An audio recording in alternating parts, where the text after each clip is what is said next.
হাসির রাজা, জ্ঞানের রাজা, রসিক রাজা।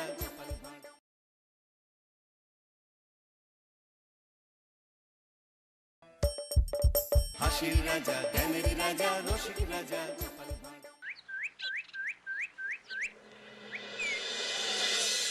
একই গিন্নি, এই কটা ভাতে কি পেট ভরবে?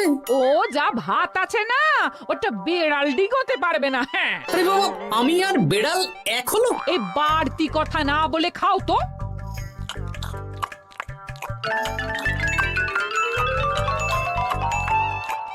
গিন্নি, পেটটা ভরেনি বুঝলে, তুমি আরেক হাঁড়ি ভাত বসাও। আমার জন্য 2 হাতা রাখা আছে, ওটাও খেয়ে নাও না। খাও, আমি আর ভাত বসাতে পারবো না। এখন উনুন ধরাও, আঁচ দাও, ভাত বসাও। আহ, আরে তোমারটা তুমি খেয়ে নাও না। তুমি তো জানো আমার এইটুকু খাবার পোষায় না। তারপর তুমি আজকে ওই ওলের ঝোলটা যা বানিয়েছিলে না, আহা। খাই খাই খাই খাই করে আমার জীবনটাও খেয়ে ফেললে গো। আরে বাবা, ভগবান এই পেট দিয়েছে কিসের জন্যে? এত খাটাখাটনি, সবকিছুই তো এর জন্যে নাকি? হ্যাঁ,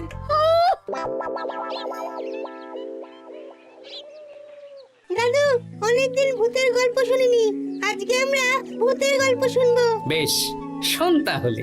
আমাদের রাজ্যে আজ থেকে বেশ অনেক বছর আগে একটা খুব পেটুক লোক থাকতো। তোমার মতন পেটুক?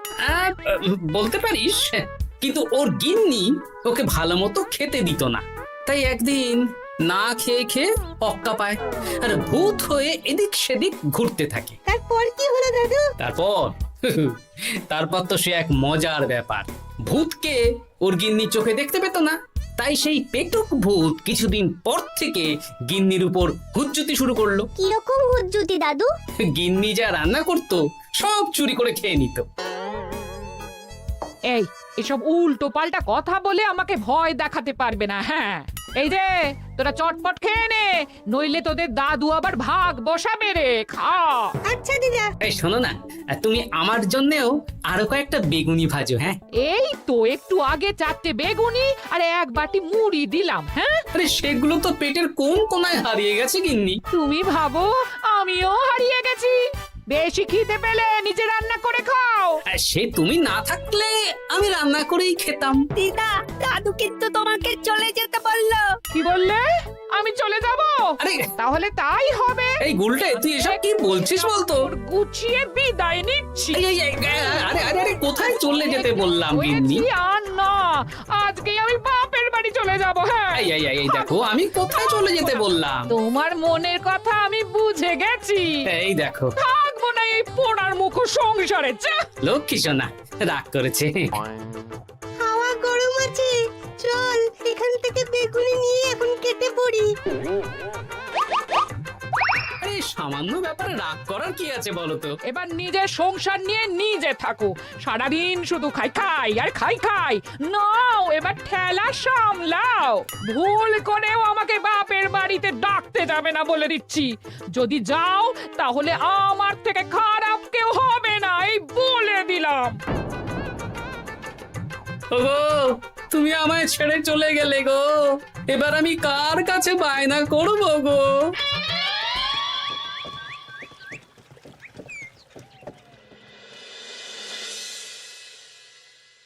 কিরে, তুই একা একা? জামাই কোথায়? তোমাদের জামাইকে ছেড়ে চলে এসেছি। এ মা, তুমি কি থাকতে দেবে না আমি চলে যাব? এসব আবার কি কথা বলছিস তুই? হ্যাঁ, এ তো তোরও বাড়ি। আমাদের ভাত ডাল জুটলে তোরও জুটবে। কি হয়েছে রে দিদি? দিন রাত খেটে খেটে কয়লার মতো পুড়ে যাচ্ছি, আর ওনার বায়না শেষ নেই। সারাদিন শুধু খাই খাই আর খাই খাই। এবার বুঝবে জামাই বাবু। হ্যাঁ, নিজে হাত পুড়িয়ে রান্না করার ঠেলা।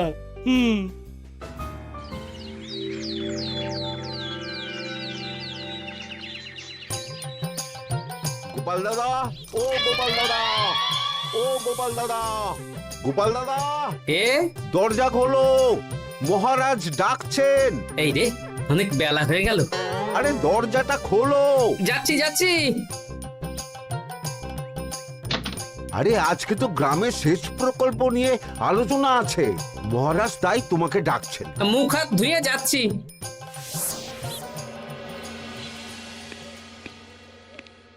দেখুন মহারাজ, দেখুন এত বেলায় গোপাল এলো, তাও নিজে আসেনি, ডেকে নিয়ে আসতে হলো। সত্যি গোপাল, আজকে এত জরুরি একটা আলোচনা সভা, কোথায় তুমি তাড়াতাড়ি আসবে? তা না করে গোপাল বাড়াবাড়ি করে ফেললো। গোপাল, এই আমি শেষবারের মতন বলে দিচ্ছি, ফের যদি এরকম রাজসভায় দেরি করে আসতে দেখি তাহলে কিন্তু কড়া ব্যবস্থা নেব। আসলে মহারাজ, আমার গিন্নি গতকাল রাগ করে বাপের বাড়ি চলে গেছে, তাই বেশ হয়েছে। আচ্ছা, যে জন্য আজকের আলোচনা সভা ডাকা হয়েছে সেটা হলো আমাদের রাজ্যের দক্ষিণে একটা সেচের জন্য পুকুর খনন করা হচ্ছে। এ তো খুব ভালো কথা মহারাজ। দক্ষিণের চাষি ভাইরা অনেক দিন ধরে জলের সমস্যায় ভুগছিল, এবার একটা সুরাহা হবে। কিন্তু এটার জন্য তোমাদের বেতন কয়েক মাস কম পাবে তোমরা। একি কেন মহারাজ? তোমার তো এখন একজনের সংসার গোপাল, তোমার আবার চিন্তা কিসে? তাহলেও সেচের জন্য পুকুর খোঁড়া হবে, তার সাথে আমাদের বেতনের কি সম্পর্ক? কারণ ভাড়ারের অবস্থা খুব একটা ভালো নয়, তাই আগামী 3 মাস তোমাদের বেতন 5 মোহর করে কম দেওয়া হবে। হ্যাঁ? হ্যাঁ নয় হ্যাঁ, আর ওই 3 মাসের কেটে নেওয়া বেতন চতুর্থ মাসের বেতনের সঙ্গে যোগ করে দেওয়া হবে।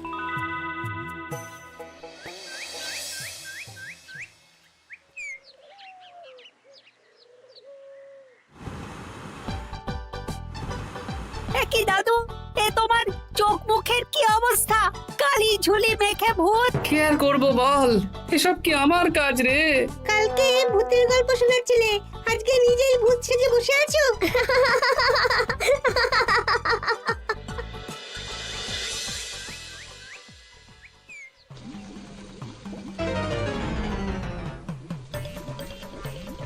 এই রে, ভাতগুলো পড়ে গেছে। দূর দূর দূর, এভাবে হয় নাকি? না, এবার থেকে ভোজনালয় থেকেই খাবার খেতে হবে। একার জন্য কে আবার রান্না করে? দূর দূর। কি গোপাল দাদা, তুমিও আমার মতন ভোজনালয়ে খাচ্ছ? আমার না হয় বাড়িতে রান্না করার কেউ নেই। আমারও নেই, যে ছিল সে ছেড়ে চলে গেছে।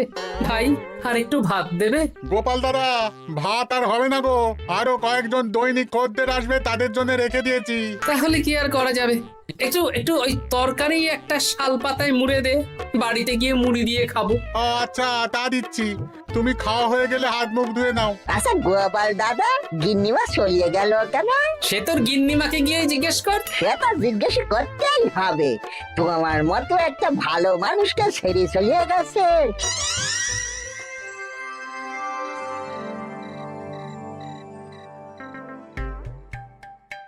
এসো এসো।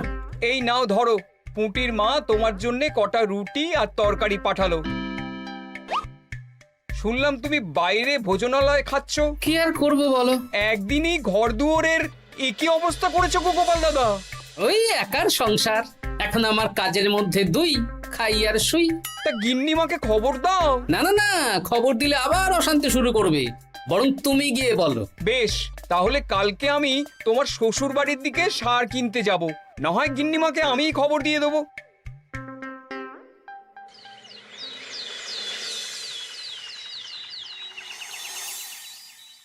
বাড়ি ঘর অগোছালো, তাতে আমি কি করতে পারি? এখন আমি আর ওই বাড়িতে থাকি না। হ্যাঁ, শুধু তাই না, গোপাল দাদা বাইরে ভোজনালয়ে তেল মশলা দেওয়া উল্টো পাল্টা খাবার খাচ্ছে গো। থাক, আমাকে এসব কথা শোনাতে আসবে না পুটির বাবা। আমার খাটতে খাটতে জীবনটা কয়লা হয়ে গেছে, কয়লা। ওনার বায়নার শেষ নেই। হ্যাঁ, বুঝলে গোপাল দাদা, আমি গিন্নিমাকে অনেক করে বোঝালাম, কিন্তু কিছুতেই কোনো কথা শুনলো না। বেশ, শুনতে হবে না। এরকম বললে হয় নাকি? চারিদিকে ঘর দুয়ার অগোছালো, খাবারের থালা বাসন এদিক ওদিক ছড়িয়ে ছিটিয়ে আছে। ওরে বাবারে, ইঁদুরেও আস্তানা করেছে। যা হচ্ছে হোক।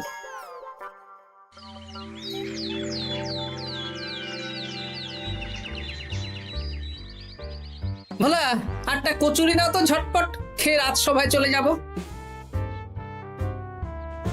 এই নাও। ও গোপাল দাদা, শুনলাম নাকি গিন্নিমা বাড়ি ছেড়ে চলে গেছেন? হ্যাঁ, ঠিকই শুনেছো। তাই বাইরের খাবার খেয়ে কতদিন কাটাবে? এভাবে তো তোমার শরীর খারাপ করবে। ওই শরীরের নাম মহাশয়, যা সবে তাই সয়। রান্না বান্না করছো বাড়িতে? না, রান্না করার লোক নেই, আর আমার দ্বারা ওসব কালিঝুলি মাখাও সম্ভব না। দেখো গোপাল দাদা, এই রোজ রোজ বাইরের খাবার খাওয়া ভালো নয়। ভাবছি আরেকটা বিয়ে করব। হ্যাঁ, বলো কি?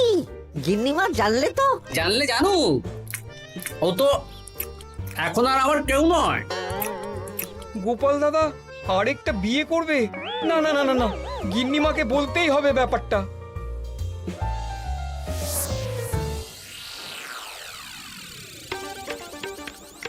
গিন্নিমা, তুমি আবার এসেছো পুটির বাবা? সর্বনাশ হয়ে গেছে। আবার কি সর্বনাশ? হ্যাঁ, বাড়ির চারিদিকে অগোছালো, ইঁদুর মশা মাছি ঘুরে বেড়াচ্ছে। আমি আর ওই বাড়িতে যাব না। গোপাল দাদাও সেই ব্যবস্থাই পাকাপাকি করতে চলেছে, আরেকটা বিয়ে করবে। কি বললে? জল জ্যান্ত বউ থাকতে আরেকটা বিয়ে? হ্যাঁ, আমি আজকেই যাব। ওর একদিন কি আমার একদিন? হ্যাঁ, আমি আজকেই যাব। এই দিদি, এক মুহূর্তে এরকম বদলে গেলি কেন? আবার আবার তো জামাইবাবু তোকে কাটাবে। তা বলে তোর জামাই বাবুটাই অন্য কারোর হয়ে যাবে? হ্যাঁ, আমি বেঁচে থাকতে আমি হতে দেব না। তাহলে দিদি আমিও যাব। ওই জামাইবাবু অতিরিক্ত খায়, জামাইবাবুর খাওয়া বন্ধ করতে হবে, বুঝলি? ঠিক আছে, চল তাহলে চল। ঠিক আছে, চলুন তাহলে। হ্যাঁ হ্যাঁ, তাই চলো। বুঝলি দিদি, আমার মাথায় একটা মতলব এসেছে। হ্যাঁ। কি মতলব শুনি?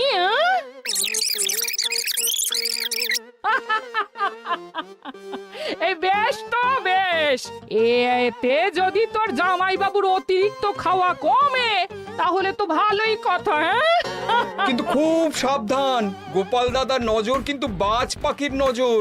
তাহলে যাওয়ার পথে একটা সাজঘর হয়ে যেতে হবে। হ্যাঁ, তাড়াতাড়ি চলুন, রাতে মনে হয় ঝেঁপে বৃষ্টি হবে। কই গো, বলি কোথায় গেলে? এ কি, আমি তো বেশ ভালোই ছিলাম, তা তুমি আবার ফিরে এলে কেন? আমি বেঁচে থাকতে তুমি আবার বিয়ে করবে? ওসব চলবে না। আমি এক সাধক বাবাকে নিয়ে এসেছি, তোমার সব ভীমরতি ইনি ছড়িয়ে দেবেন। হ্যাঁ, আজকে থেকে তোমার অতিরিক্ত খাওয়া দাওয়া বন্ধ করার দায়িত্ব এনার। যা বাবা,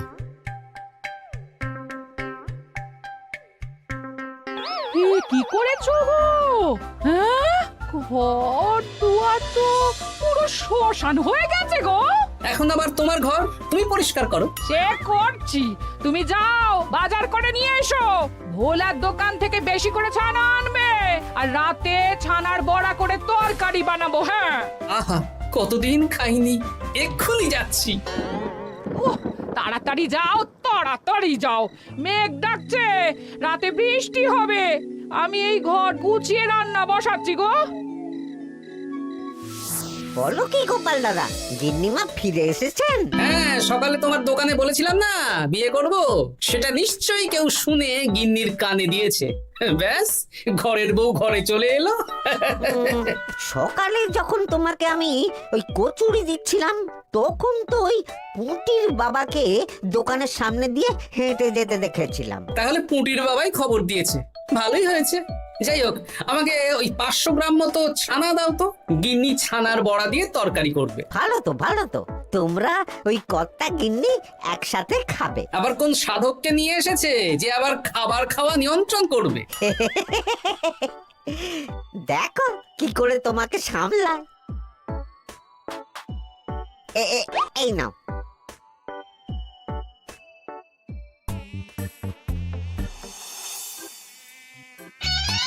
দেখি গিন্নি, আমার জন্য দুটো বড়া আর ওনার জন্য এতগুলো? বেশি খেলে তোমার চেহারা ঠিক হবে না বৎস, তোমাকে রোগা হতে হবে, তাই কম খেতে হবে, বুঝলে? ঠিক আছে, আপনাকে আমি মজা দেখাচ্ছি। অগত্যা গিন্নির হাতের খাবার খাচ্ছি, এই আমার 14 পুরুষের ভাগ্য ভালো।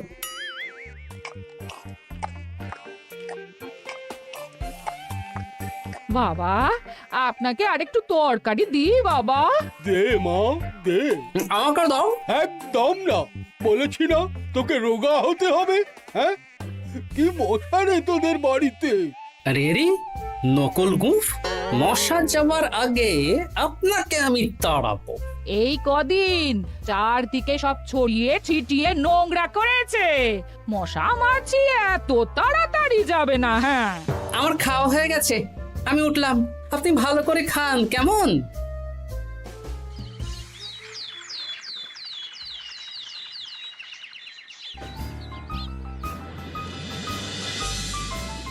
বিজ্ঞানী, আরে গোপাল যে, কি ব্যাপার?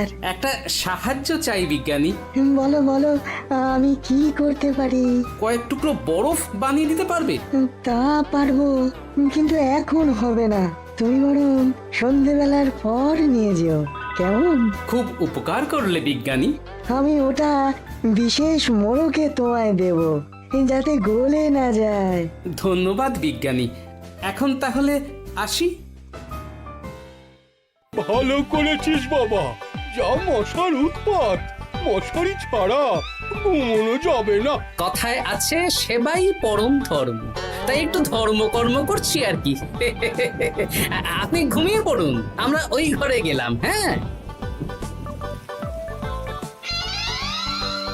সব দরজা জানলা ভালো করে বন্ধ করে দিয়েছো তো? ঝেপে বৃষ্টি নেমেছে। হ্যাঁ হ্যাঁ, কোনো চিন্তা নেই, তুমি ঘুমো। আজকে অনেক খাটনি হয়েছে গো। হ্যাঁ, জয় ঠাকুর।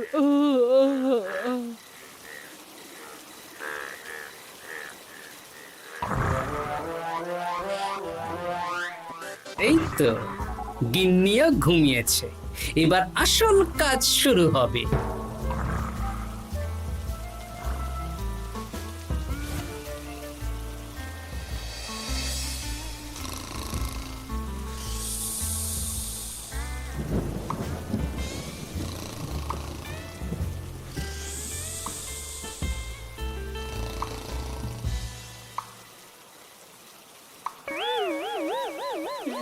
কি জল পড়ছে কেন? চাল ফুটো হয়ে গেল নাকি? এত রাতে দিদিকে ডাকা ঠিক হবে না। আরে আরে কি মুশকিল, এখনই জল পড়ছে। আরে দূর দূর।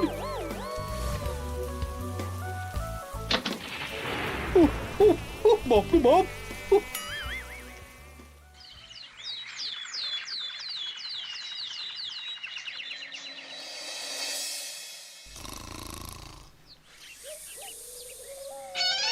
সুপ্রভাত। প্রভাত আর শো নেই। কেন? সারা রাত প্রথমে ভিজেছি, তারপরে মশার কামড় খেয়েছি। ভিজেছেন কেন? কি রাতে চাল ফুটো হয়ে জল পড়ছিল। খুব ঠান্ডা লেগেছে। একটু একটু মধু আর তুলসী পাতা দে, একটু খাই। এই দিচ্ছি বাবা। এ হতেই পারে না, কদিন আগেই তো চাল সারিয়েছি। ঘরের মধ্যে তাহলে জল এলো কি করে? ঠিক যেভাবে আপনার নাকের নিচে নকল গোঁফ এসেছে শ্যালক বাবু, ঠিক সেইভাবেই। এই রে, হয়ে গেল। দাড়িটাও তো নকল। না মানে আমি বুঝিয়ে বলছি গোপাল, তুমি তো একটু বেশি করে খাও, তাই আমি ভেবেছিলাম ওই তোমার যাতে খাওয়াটা একটু কমে, তাহলে আমার দিদির খাটনিটা একটু কমবে। খাটনি কমাতে তো আপনি আসেননি, উল্টে আপনি নিজে ছলে বলে খাচ্ছিলেন। অতিথি হিসেবে এলে নিশ্চয়ই খাওয়াতাম, কিন্তু এটা আপনি ঠিক করেননি। ওগো, ও তো আমার ভালোর জন্যই করেছে। তুমি আমার বিবাহিত স্ত্রী, ও এখন তৃতীয় ব্যক্তি, তুমি ওর কথা কেন শুনবে? হ্যাঁ, প্রথমে বাচ্চাগুলো মস্করা করলো, সেই শুনে তুমি চলে গেলে। ওরা তৃতীয় ব্যক্তি, ওদের কথায় কান দিলে। তারপর পুঁটির বাবার কথা শুনে বিশ্বাস করলে আমি সত্যি বিয়ে করছি। হ্যাঁ, এই জন্যই তো চলে এলাম। হ্যাঁ, এখানে পুঁটির বাবাও তৃতীয় ব্যক্তি, আর তারপর শ্যালক বাবুর কথায় আমাকে কম খেতে দিচ্ছ, আর উনিও তৃতীয় ব্যক্তি। না মানে? হ্যাঁ মানে, না মানে কিছু না। যখনই সংসারে স্বামী স্ত্রীর মাঝে তৃতীয় ব্যক্তি প্রবেশ করবে তখনই অশান্তি হবে। নিজেদের সমস্যা আমরা নিজেরাই ঠিক করে নেব। আচ্ছা গো আচ্ছা, ঠিক আছে, আর কোনো বাইরের লোকের কথা শুনবো না। এবার বলো তো, ছাদ থেকে জল পড়ার ব্যাপারটা কি? ওটা তো কাল রাতে মশারির উপরে বরফ রেখেছিলাম, আর সারা রাত ধরে বরফের জল শ্যালক বাবুর গায়ে পড়েছে। ছাদ ঠিকই আছে গিন্নি। হ্যাঁ নয় হ্যাঁ, কাল যখন খাবার খাওয়ার সময় দেখলাম আপনার গোঁফ খুলে যাচ্ছিল, আপনি ঠিক করলেন, তখনই একটা সন্দেহ হয়। ওরে ওরে গোপাল, আমি আর তোমাদের কর্তা গিন্নির মাঝে থাকবো না। আমি পালাই। ও, ও, ও, ও, ও, ও, ও। রসিক রাজা